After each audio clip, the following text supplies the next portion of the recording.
When my husband demanded a divorce after 22 years, I quietly agreed and signed the papers as he celebrated with his mistress. I caught them kissing at a restaurant. I approached their table with a smile, congratulating him on his freedom, I said, sliding an envelope across the table. His smirk vanished as he read the DNA test results. I 45F. Never thought my marriage would end with a DNA test and a restaurant confrontation, but life has a way of surprising you when you least expect it.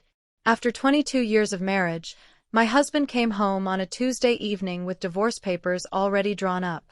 He didn't even try to soften the blow or explain himself properly. He just told me he'd found someone else and wanted out.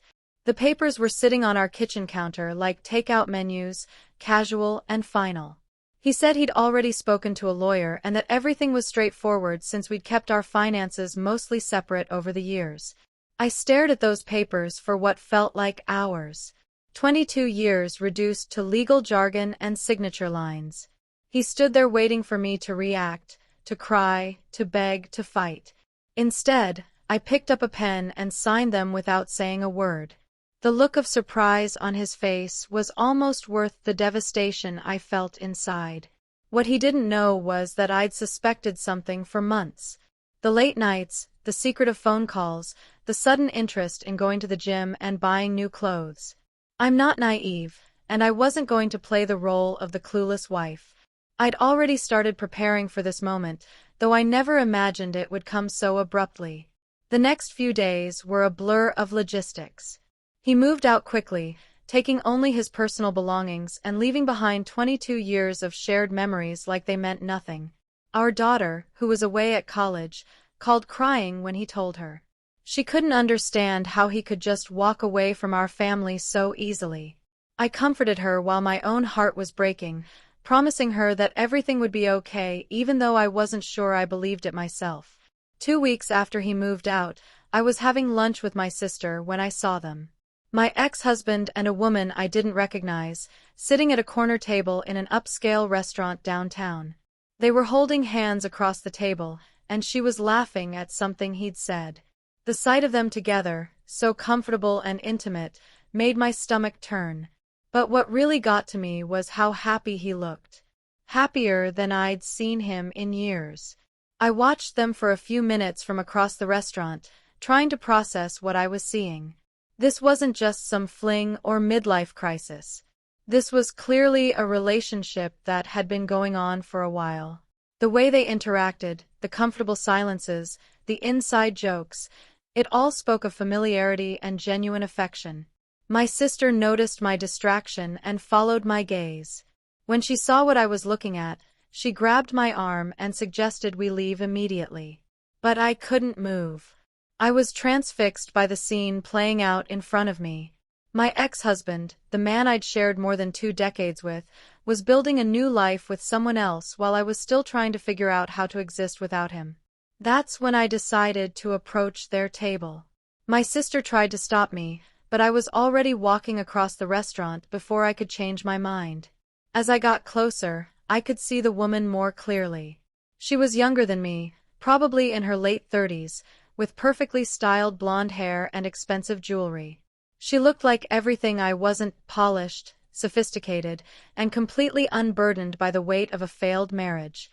When my ex-husband saw me approaching, his face went through a series of expressions: surprise, guilt, and then something that looked almost like defiance. The woman looked confused, clearly not recognizing me but sensing the tension in the air. I smiled as I reached their table, the kind of smile you wear when you're trying not to fall apart in public. I told him I was happy to see him looking so well and that I hoped he was enjoying his newfound freedom. The woman's confusion deepened, and she looked between us trying to understand the dynamic. My ex-husband introduced me as his ex-wife, and I could see the woman's discomfort as she realized she was meeting the woman whose marriage she'd helped destroy. But I kept my composure, congratulating them both on their relationship and wishing them well. I even complimented her dress, which seemed to catch her off guard. Then I reached into my purse and pulled out an envelope I'd been carrying for weeks, waiting for the right moment. I slid it across the table to my ex-husband with that same practiced smile, telling him it was something he needed to see. I mentioned that it might affect his future plans and that I thought he should know before things went any further with his new relationship.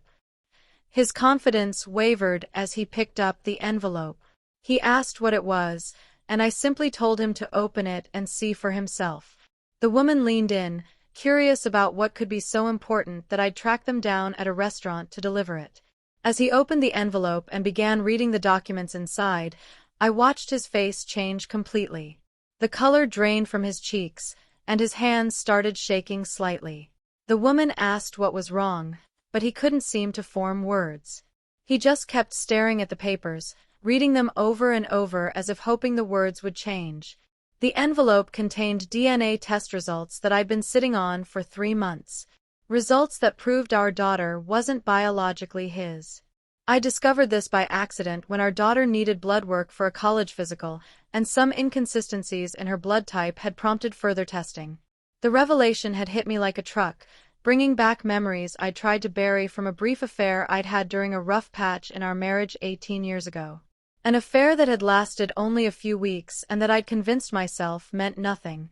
But seeing those DNA results had forced me to confront the truth I'd been avoiding for nearly 2 decades. Our daughter, the child he'd raised and loved and been so proud of, wasn't his biological child. And now, as he sat there reading the proof of my deception, I felt a mixture of guilt and vindication that I couldn't quite untangle. The woman kept asking what was in the envelope, but he couldn't bring himself to explain.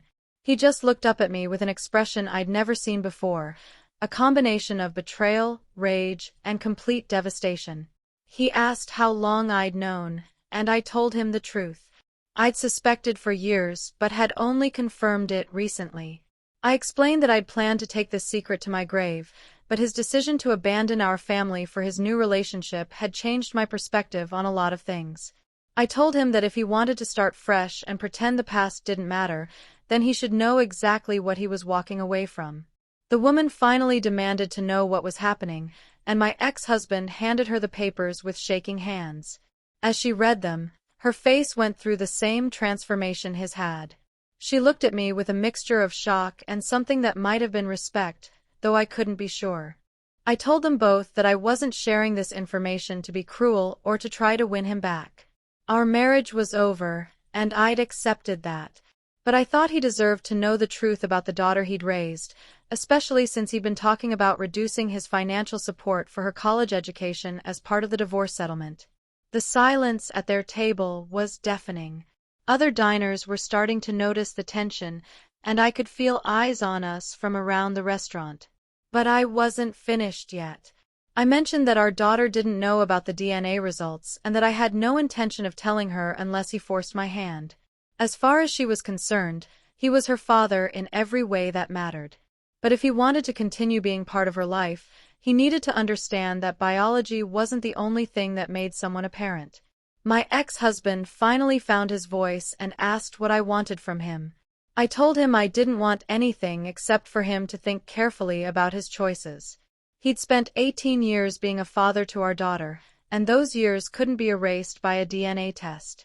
But if he wanted to use this information as an excuse to abandon her completely, then he was free to do so. The woman looked uncomfortable and suggested they should leave. But my ex-husband seemed frozen in place, still processing everything I'd just revealed. He asked if I'd told anyone else about the DNA results, and I assured him that he was the first to know. I could see him struggling with the implications of what I'd shared. Our daughter adored him, and he'd always been proud of her accomplishments. The idea that she wasn't biologically his was clearly devastating, but I could also see him grappling with the realization that it didn't change the 18 years they'd shared together. Before leaving their table, I told him that I understood if he needed time to process this information. But I also reminded him that our daughter was counting on his support for her final year of college, and that whatever issues he had with me shouldn't affect his relationship with her.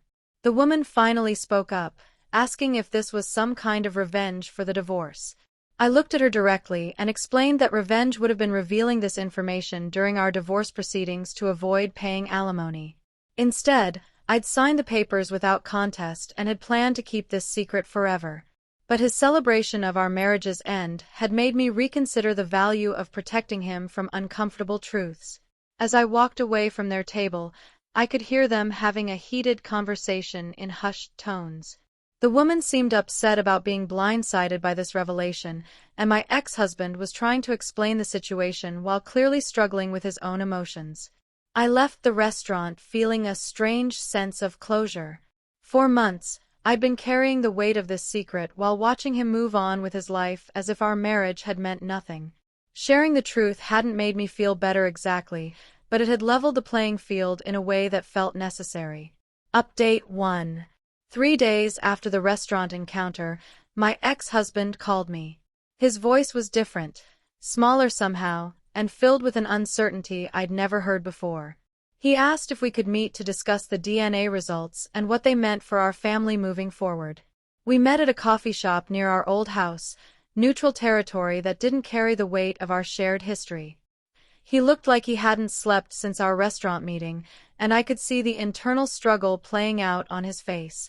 He started by asking me about the affair, wanting details I wasn't prepared to give. I told him that rehashing the specifics wouldn't change anything, but I did explain that it had happened during a period when we were barely speaking to each other. He'd been working constantly, and I'd felt completely invisible in our marriage. The affair had been brief and meaningless, a mistake I'd regretted immediately and ended as soon as I'd come to my senses. He asked why I'd never told him about our daughter's paternity, and I was honest about my reasoning. By the time I'd realized she might not be his, he was already so attached to her that I couldn't bear the thought of destroying that bond. And as the years passed, it became easier to convince myself that biology didn't matter since he was her father in every way that counted. The conversation was painful for both of us. He admitted that learning about the DNA results had made him question everything about our marriage and his relationship with our daughter. But he also acknowledged that 18 years of love and memories couldn't be erased by a piece of paper. I asked him about his new relationship and how this revelation was affecting it. He was honest about the strain it had caused. His girlfriend had been supportive initially, but the situation had made her realize how complicated his life was and how much baggage he was bringing to their relationship. We talked for over 2 hours, covering ground we probably should have covered years ago. He apologized for the way he'd handled the divorce, admitting that he'd been cowardly in his approach. I apologized for keeping such a significant secret, even though I still believed I'd been protecting our family. By the end of our conversation, we'd reached an understanding of sorts. He would continue supporting our daughter through college as planned, and he wouldn't let the DNA results affect their relationship. He also agreed that she didn't need to know about the test results unless she specifically asked about her paternity for medical reasons. Update 2. 2 weeks later, I received a call from our daughter. She'd spoken to her father and sensed that something was wrong. He'd been distant during their conversations, and she was worried that the divorce was affecting him more than he'd let on. I assured her that her father was just adjusting to his new life and that these things took time. She asked if there was anything else going on that she should know about, and I told her honestly that there were some complicated adult issues that didn't concern her. She pressed me for details, but I held firm. Some secrets are meant to protect the people we love, and this was one of them. Our daughter had enough to worry about with her final year of college and planning for her future. She didn't need the additional burden of questioning her parentage or feeling responsible for the breakdown of our marriage. A month after our coffee shop meeting, my ex-husband called to tell me that his relationship with his girlfriend had ended. The stress of the DNA revelation and the complicated family dynamics had been too much for her to handle. She decided she wanted a fresh start with someone who didn't come with so much emotional baggage. I felt a strange mix of sympathy and satisfaction at this news. Part of me was sorry that he was dealing with another loss, but another part of me felt like justice had been served. He'd blown up our family for this woman, and now she'd abandoned him when things got complicated. He asked if I thought there was any chance we could work things out, but I told him honestly that too much had happened for us to go back. The trust was broken on both sides, and we'd both said and done things that couldn't be undone.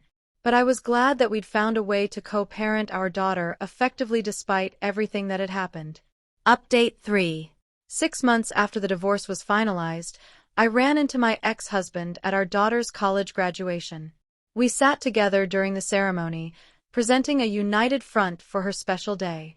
Watching her walk across that stage, I was reminded of why I'd kept the secret for so long. She was our daughter in every way that mattered, regardless of biology. After the ceremony, the three of us had dinner together. Our daughter was glowing with pride and excitement about her future, and for a few hours, we almost felt like a family again. But I knew it was just a temporary illusion, a brief return to what we'd once been. As we said goodbye that evening, my ex-husband thanked me for handling everything the way I had. He admitted that revealing the DNA results in such a public way had been shocking, but he understood why I'd done it. He also said that despite everything, he was grateful to know the truth. Our daughter hugged us both goodbye, completely unaware of the complicated history that had brought us to this point. As I watched her drive away to start her new life, I felt a sense of peace I hadn't experienced in months. The divorce had been finalized, the secrets had been revealed, and we'd all somehow managed to survive the fallout. It wasn't the ending I'd imagined for our family, but it was honest in a way our marriage had never been. Looking back, I don't regret sharing the DNA results when I did. My ex-husband had wanted to start fresh and pretend the past didn't matter, but the past always matters. It shapes us, defines us, and follows us whether we acknowledge it or not. He'd learned that walking away from a family isn't as simple as signing divorce papers, and I'd learned that keeping secrets to protect others sometimes does more harm than good. We'd both paid a price for our choices, but we'd also found a way to move forward that honored our daughter and the 18 years we'd spent raising her together. The restaurant confrontation had been the beginning of the end, but it had also been the start of something more honest. Sometimes the truth is the only thing that can set you free, even when it hurts more than the lies ever did.